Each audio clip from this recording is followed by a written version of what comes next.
What is going on, everybody? I'm standing outside my apartment actually with Shane and Nick, and they built this freaking masterpiece. We're gonna get into the entire information on this thing. It's for sale. This thing is for sale. Is this the first van for your company? This is the first van that Landship has made as Landship. As Landship, but you both, between the two of them, they've done other projects. The reason I'm not turning this way, guys, is because I got that sun behind me. But anyways, they've done other projects together, individually. You're good, it's all good, it's all good. Here you got a phenomenal woodworker and then a man that knows everything about van life because he's lived in one and built four before this. This is the fourth. Yeah. All right, so we're gonna get a lot of information in this video and see this amazing van behind you. Start of Landship Customs. Start of Landship Customs. Here we go. How are you? Doing good. So I got Nick on my left, Shane on my right. Before we step inside, it sounds like you guys built this phenomenal piece of machinery behind you. How long did it take? Took us 5 months. 5 months. Which is pretty darn good. Yeah. You guys are now starting a business together of building vans in SoCal, I believe. Yeah, San Diego. Landship Customs, by the way, I said how many times, this reminds me of a boat inside your van. And you both were like, duh, our company's called Landship. Anything else you want to tell me about Landship? I know that you have a massive background, Nick, in woodworking, and Shane, you've got a background in just life. We met when we were little kids at like swim team. We were 7 years old and been best friends ever since. And then I went off, did a bunch of stuff, ended up living in vans while I was going back to school, studying renewable energy. It was kind of like everything I was learning in classes, I was actually applying, building electrical systems in the vans that I was living in. And then... So I really hope that you have a good electrical system in here, because then if you don't, we're kind of screwed. I mean, it works. it lifts the things up and down. So I'm pretty stoked. He's actually referring to that box up there that we're eventually going to get to. Yeah. And then Nick, how long have you been woodworking for? I've been woodworking my whole life pretty much. Yeah, you kind of have to say that as a woodworker. Yeah. My parents have tables from when I was like 10 in their house. Wow, so, good for you, man. As a profession, I've been doing it for 5 years now. Good. And then I was doing it as a side job before that. Well, do you guys mind if we step in? Let's go. I'm going to start from the front moving backwards, so I'm going to step in first if that's cool. Yeah, do your thing. What the heck is above your head? Yeah, so this is a prominent feature. This is a hideaway shower. And it ties into what you were talking about. One of the things that came into this whole design process when we started building this is like we didn't want a van where you felt cramped, where you felt like you weren't comfortable in it. And so we wanted to make it so it had a comfortable living area. Wanting to include an amenity like a shower in a non-extended van, it had to be a hideaway. What is that? No, it's a copper rod, but what is it? So we have this copper rod that we custom bend. It goes all the way around in a continuous bend. We have this curtain. So right off the bat, we're just going right into a shower, by the way. Like, we're just going for it. Yeah, we have this curtain tucked away in a shower pan down here. It ties up against the wall. And you just pull that across. These pop around. You have to do all the way. I think we get the picture now. Yeah. So you can pull it all the way around. It has magnet snaps up the vertical length and around the base that snap in. So it snaps in, and you can take a little rainfall shower. I saw the rain shower right there. Yeah. Not only that, it doubles as a privacy curtain. It does, and it gives you privacy when you're using the composting toilet. Oh, okay. We're gonna get into that in 1 second. I want to finish up with the shower. Yes. You have a rain shower, and then when I stepped in, there was no pan or anything. So where the heck does that water go? Yeah. So what we have here is I gradiated the subfloor. You what? Gradiated, so I basically shaved it down into a slope. So yeah, we're gonna have to speak in layman's terms for myself as well as some of the viewers here, my man. Right. My fault. Yeah, so I sloped the floor down, fiberglassed it all, so it's all waterproof, and then laid this teak over it, coming from the boat building world. Teak is a wood you want to use if it's going to get wet. I don't know if we mentioned, I know you had a lot of woodworking background, but you also just mentioned you built a lot of boats. Yeah, so I came, my last job before this, I was building wooden boats out in Maine. Wooden boats in Maine. Yes. So you've got this floor that's teak. That's the pan as well, and then it drains directly to the ground or to the gray? Drains into here, and Shane can pick up with that explanation. To make our lives even more exciting and complicated, we wanted to build a recirculating shower system. You know, from living in vans for years, my girlfriend wanted to be able to have the people that buy this van not have to take military showers every time. Okay, well that was nice of you. Pretty much drains from here into a recirculating tank, and then depending on which switch you pull, this switch opens and closes some valves and makes it so that the water starts getting pumped from that recirculating tank through a hot water heater. This is a 4-gallon Bosch hot water heater. It's got a 1400 watt heating element in there. And pretty much by the time the little half-gallon of water gets up back to you in the recirculation, it's nice and hot. And so you're just using the same several gallons of water. When you say several, I would say it's about 4 then. It's 4.5. I went through as many recirc tank designs as I could. Okay. And how hard is this, by the way? Recirc, if you're trying to do your first van, don't do a recirc.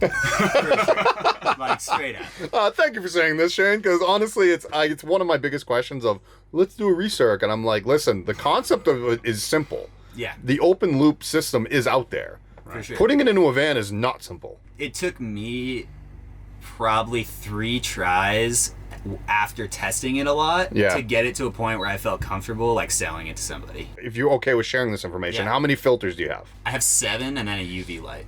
Wow. And that's probably right on par with what you should have. For sure. And so I have 2 filters before it even gets to the recirc tank. No way. Right at the drain, you have a filter that's easy to pop in and out, and they're disposable. They're cheap and you can buy them really easily. And then I have a second filter under here before it gets to the check valve, which keeps the water from backflowing up through here. And then it goes into the recirc tank, gets pumped up, and then there's 2 spin filters and then the pump. Okay. And then it goes through the 3, reverse osmosis filters and then the UV light. So you check me on gradient, not reverse osmosis? I mean, come on. Well, I mean, I would hope that most of my viewers went to biology class. Right. We all didn't go to woodworking class, okay? Fair enough. We all should know what osmosis means. But yeah, I mean, the truth is...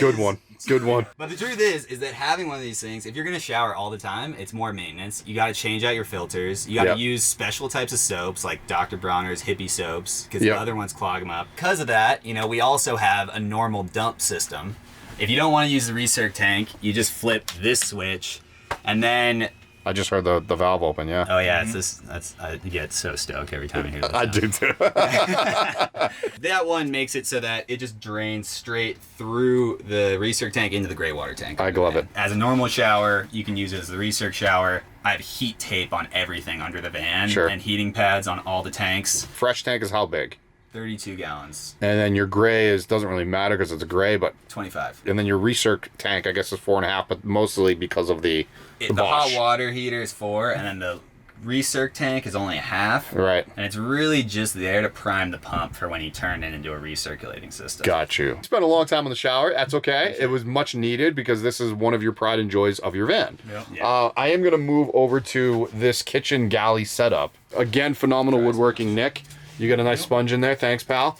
I do love the fact that you went with the copper throughout or the gold accents throughout. Yeah, tell me about it. What's going on? We've got this big, deep copper sink, which, you said it, copper vibes is kind of the theme of the van. This is a nice little, copper sink or copper faucet. We've got the 1800 watt induction cooktop right here. And then we have this that folds up so you can have an extra nice little space. It's pretty big kitchen. What actually. Now that it is, now with that right there, you're looking at about 6.5 feet. What type of countertop is that? So this is a walnut butcher block. Walnut butcher block. That's not cheap at all. What the hell are you doing with walnut butcher block? Hey man, we wanted to make a sexy van. I mean, it is sexy. I love walnut, don't get me wrong. Yeah. So it's very sexy. Can I ask, what was the intention of this area right here being bare? If you're sitting right here while you're driving, we wanted the option for somebody to be able to put seatbelts in here. We didn't do it ourselves. If somebody did put seatbelts in here and they got into a crash, they wouldn't smash against this right here. Oh, so that was your intention. That was the intention right also there. Good storage. And it's just nice to have more space. Like the table, we have a lagoon mount table, which we can set up whenever, but it swivels around. It makes a nice table space right here. Having open space and being able to actually have friends over into your van and stuff is so nice. I mean, especially, having the open floor plan with the bench seating, and then even having the swivel seats up here, like you can fit a good number of people comfortably. This is the party Landship. Yeah. I am going to talk a little bit more on wood if that's okay. Absolutely. Of course it is with you. Always okay with you. You put this ripple effect. If people haven't noticed yet, I guess I don't know if I'm saying that right, but I call it a ripple effect. Yeah. Hey, it is whatever you call it. Fluting, ripple effect. Whatever. Fluting. Yeah, there you go. Fluting would be the technical term. It is the technical term right there. I'm assuming that was because of your boat background. I haven't seen too many boats with this on it. I put it on there because, I don't know, touch is such an important sense to me. I mean, aesthetically, it creates interest, it creates excitement, it creates shadows. There's a certain like dynamism that comes with wow, good word. Thank you. Good word. I'm working on it, that comes with like, having the texture on the wall, but then also just like having that, extra like little surprise, like kind of joy of like you put your hand on the wall, it's like exciting, So what type of wood did you use with the fluting? So for the fluting, we used white oak with a white oil finish. Nice. To really make it kind of stand out against the warmer tones in like the walnut and the cedar. And you grain matched. Yes. So on these cabinets, it was all cut out of continuous strips. Yep. And to create the continuity through it. And then just quickly above you, what did you use for your ceiling? Yeah, so the ceiling is Western red cedar, very common in the boating world, so that came certainly from there. That same wood also is echoed in the alcoves and on the outside of the van. That's awesome. Lovely touch with the portholes. I freaking love those. They're like, it's just different. I love something that's different. Right. And it seems like a lot of this van has a lot of check boxes when it comes to differences. That was what we were hoping for. Yeah, this is like, it's eye-catching, it's different. Right. You also did something really fascinating with the floor. It looks like there's two different floors here. So yeah, absolutely. In the shower section we used teak, right, which again comes from the boating world because of the oils in it and everything. That's the wood you want to use in an area that's going to get wet. But then transitioning, we wanted to kind of like create some transition into the living area. It transitions into the walnut So you use the same from the countertop? Yeah, so we basically used the butcher block, the extras we milled up and put on the floor. So this whole time, you guys are sitting comfortably, you got a table that would eventually go there. Where the heck do you sleep? Yeah.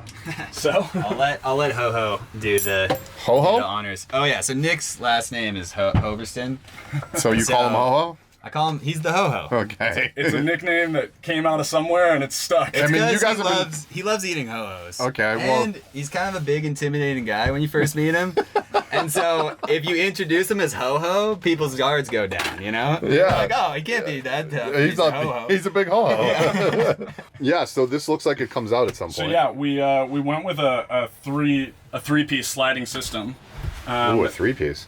Because with the two-piece, it's just, it's taking up an extra foot of space. Sure. If you want a 6-foot bed, which this one, counting the space by the doors, is 6'5" at length. It's either 3 feet and 3 feet, or 3 2-foot sections. And so we went with that three-piece sliding system, and it just slides out, pops into these little pinholes here. Oh. It's felt lined on the bottom. Of course it slides nice and smooth. So you actually sleep north-south, front to back. Yes, correct. You do not sleep side to side. No, yeah. So this bed is 6'5" by 60. So it fits Ho-Ho. It's a Ho-Ho bed. It's Ho-Ho This is a approved. full Ho-Ho approved bed. Basically a queen-size bed, and then It looks bottom bigger. end, It looks like a big queen. It's a comfortable queen. It's in between. Yeah, it's bigger than a queen. California queen? Lengthways. The California Queen? Can we call that? Yeah, Yeah, California Queen. And then underneath, you were about to say something. Yeah, underneath we have this second bed. What? Pulls out. So you could sleep a lot of people up in here. For sure. 3.5. We say 3.5. 3.5. 4 if you're trying to cuddle. I mean, you could have a major cuddle puddle party. Cuddle puddle parties are what we're all about here. Okay. Definitely 2 people, as long as you get along well. Yeah. Top. Might even be able to throw 3 people can in throw there. 3 people up You'll there. see on the roof deck. We can throw a tent on the roof deck too, so you can get people up there. We haven't even gotten to the roof deck yet. Holy crap. This is 6 foot by I believe it's 40. And so that's between a twin and a full. Yep. So you have a large queen, and a twin/full down below.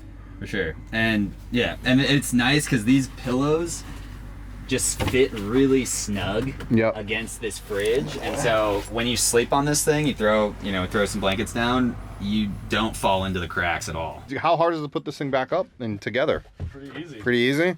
Move So the I'm assuming you use those as backrests. These are backrests. Gotcha. Yeah. And so then this just slides right in. Perfect. So that's one. This one, you just gotta kind of move the pillows ahead of time. And technically, you can use that upper section as a sleeping section. For sure. Yeah. Mm-hmm. That just pops in. No hinges needed. No hinges needed. Or slides, I should say. Yeah. It just pops right down. And there's your backrest. There's your backrest. And we're all set up again. Bada bing, bada boom. I love it, guys. Yeah. Before we go outside, obviously, everybody, there is a fridge here, so relax, okay? People do ask about, we're going to talk about electrical real quick. For sure. And then heating element. How do you stay warm? Yep. And then as we walk outside, I want you to show me this toilet. The real deal. The real deal. Yeah. My favorite subject is pooping in buckets. Absolutely. So, what is your electrical system? Because you are the marine electrician over here. Move out of the way. Yeah, so electrical system, we have 750 watts of solar on the roof. Yep. And it's on a mechanically tilting rack. Which we're going to get to in a minute. Which we're going to get to, so you can angle it to maximize your production. 24 volt, 300 amp hour battery system. It's the equivalent to a 600 amp hour, 12 volt system. And then we have a 4,000 watt inverter, pure sine wave, allows you to put everything on at the same time, so you don't have to worry about that. Are you going to be running 24 volts in your vans in the future? Because it's a better system to run? If you know how to wire it. How many amps you have to put through wires in 12 volt systems when you run big currents, and it just kind of scares me. And I just like 24 volts more. Oh yeah, and we have an air conditioner in here too. We got the... Oh yeah, no big deal. We just made this a 4-season van. It's a 4-season van for sure. What AC did you use? It's the Zero Breeze Mark 1. Small AC system. So it's a small AC system. We ducted it through the column right there, and it comes out that little vent. What it does is it blows nice cool air on you while you're sleeping in that top bed. Keeps you nice and comfy at night. Yeah, I know Zero Breeze well. For sure. It's like... It can cool down the space of a queen-size bed. For sure. Right. It's like, I wouldn't... If you're out here in 120 degree weather, you're not going to cool down the van with just that. But we insulated with an insane amount of loose wool that we actually blew into every single cavity of the van. Throwing that thing on in 90 degree San Diego nighttime, it is super nice having that cold air blowing up. What do you got for heater? Heater, we did the Webasto STC 2000. A lot of people use it, and it's for obvious reasons. It definitely works. Your favorite topic, my man? All right, let's talk pooping. let's poop away. So, lived in vans for, I don't know, three and a half years, full time with another woman at the same time, and so pooping is big topic when you live full time with your girlfriend. Okay. So this is after 3.5 years of R&D, we got the Landship, the LSSB, the Landship Bleep Bucket. And so it's composting toilet. We didn't go with Airhead or the Nature's Head because after living with these things for a long time, the worst part about them is having to dump the pee. Yep. So all the good ones, you separate the liquids from the solids, you fill up the back container with a bunch of nice sawdust or some nice carbon-rich material, and the solids are no big deal because you just cover them in fluffy sawdust. They don't really smell. They start turning into dirt. We have it ventilated out through the floor of the van, so there's no smell problem with that. The pee, no matter how nice of a compost toilet you get, dealing with the pee, it ruins wherever you are, right? So to fix that problem, we built this system where the pee actually goes through this latch that has a magnetic closer, so no odors can come through it, and then it goes through the floor into the gray water tank. It's a check valve for pee? It's a check valve, pretty much. Goes through the floor into the gray water tank, mixes with the soapy water from the sink in the shower, and then this is like a nice little place where you can store the sawdust, scoop it out from here into the back. We got a little toilet paper holder. You got your TP, yep.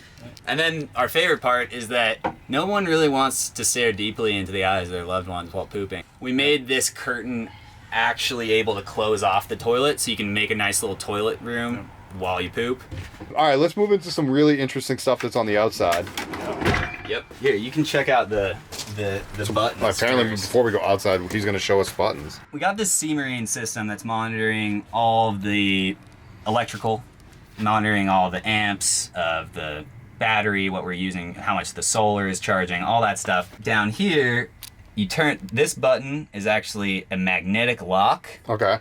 that holds the solar rack closed while you're driving. Yep, demagnetizes it. And then this turns that off, which then supplies power to the actuators Gotcha. because you don't want them working against each other. Okay. And then this button is what controls the actuators that lift the solar panels on the roof Okay. and give you access to the roof deck. So, and we also have a inclinometer that actually is mounted to the solar panels that tells you the exact angle that the solar panels are at. So if I press this button right here, I'm just gonna put it all the way to 90, and you can see that angle starting to go up. I can't even hear it going. It's super quiet, and so we can walk Can we go out outside. there as it's going? Yeah. And you can see Oh, there it is. that it starts to go up, and it's a nice smooth lift. I just fell. Where'd you get those actuators? Those are progressive automation actuators. That's right. Oh, Thank you. thank you. Yeah. We have a fan.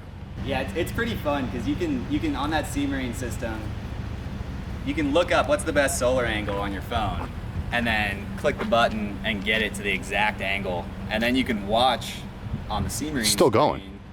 Yeah, It'll go up to 90. it'll go up to 90. So you Will can it go pop up- full 90? Yeah, you can see it from this side pretty good. But pretty much you can see the amps increasing drastically on that C-Marine screen as it goes up, as you change the angle when the sun's like lower in the sky.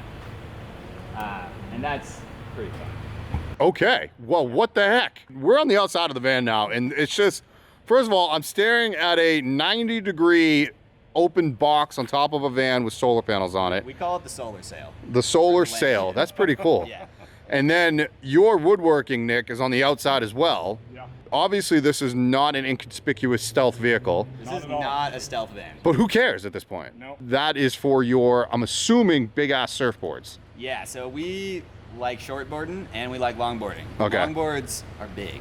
And so 9-footers? we built this thing so you could fit a 9'6" longboard Nice. on top with the fin completely up. And so when we hop up here, we have the longboard. All right, I'm gonna hop up. Is that cool? Absolutely. Can I just climb? Yeah, Yeah. climb on up there. Oh, there's a deck, so I can actually get up onto the deck. It's a party deck. That's what we're supposed to do right now? Party deck. So we're all three of us are gonna get up here on this deck. If anybody's wondering, that's actually Nick's ride over there that you built out as well. Yeah. A party deck, a metric F load of storage, and also tilting solar. So, you know, being able to hang out on your deck on the roof is rad. Throw a 9'6" longboard, a shortboard. You can Super see nice. right here, you can get like kind of waterproof storage bins. You could fit a ton of those up here. So the deck itself is not waterproof, or the enclosure is not. The enclosure is not 100% waterproof. It holds off pretty good, but there's going to be water there. Oh, obviously. If But you're that's not your driving in intent. the rain Right. or- Surfboards can be outside. It's okay. Totally. And like you can buy waterproof bags to hold Of course, anything in. of course, So- or bins, like you said. Exactly. So this is the way right here. This is pretty cool. I mean, when we went to the Flagstaff Expo the other weekend, we, got a camp spot, climbed up here, stargazed for a couple hours. You can fit a tent up here too, which we had a friend that was almost gonna stay up here in his tent and then he gave up real quick. But I mean, honestly, a sleeping bag with a pad, and you could sure. you could call it a night, And we were thinking about even if you tilted this thing down like 40 degrees. Yeah. And we have some rib nuts right here. You can put some hooks in. You just have like a little canvas sheet that pulls sheet down. that made a tent boom, right up here. You know? boom, you Well, could do it that way. Well, guys, anything else that you want to kind of share with me before we kind of end this? And we're gonna end it up here if that's okay, because look at that freaking sunset behind us. Oh, yeah. I mean. I knew Las Vegas was beautiful. Right? Look at that. That is amazing right there. Sorry, I cut you off because I was Worth it. so. Honestly, That sunset is way better than the thing I'm about to talk about. Last thing is signal booster. Yep. So living in a van, working remote all last summer, I had a job that all on the computer.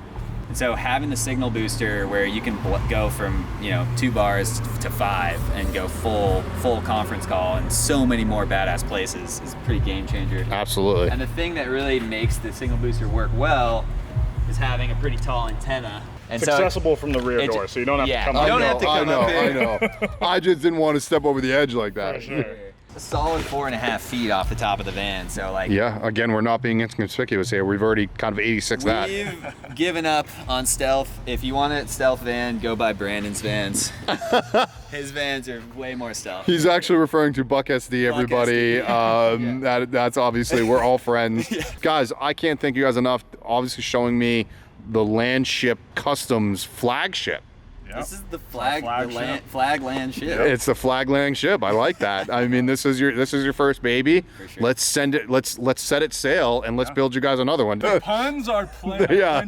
Yeah. So we're selling this one, and we're taking on clients to do custom builds right now. So Okay. you guys like? Be careful what you here? wish for, because you're about to get bombarded. Obviously, you can go check you guys out at landshipcustoms.com, I presume. Yep. What is the best way to get a hold of you? Just through your website? Yeah, hit us up on our website. We have all of our contact info there. Awesome, great.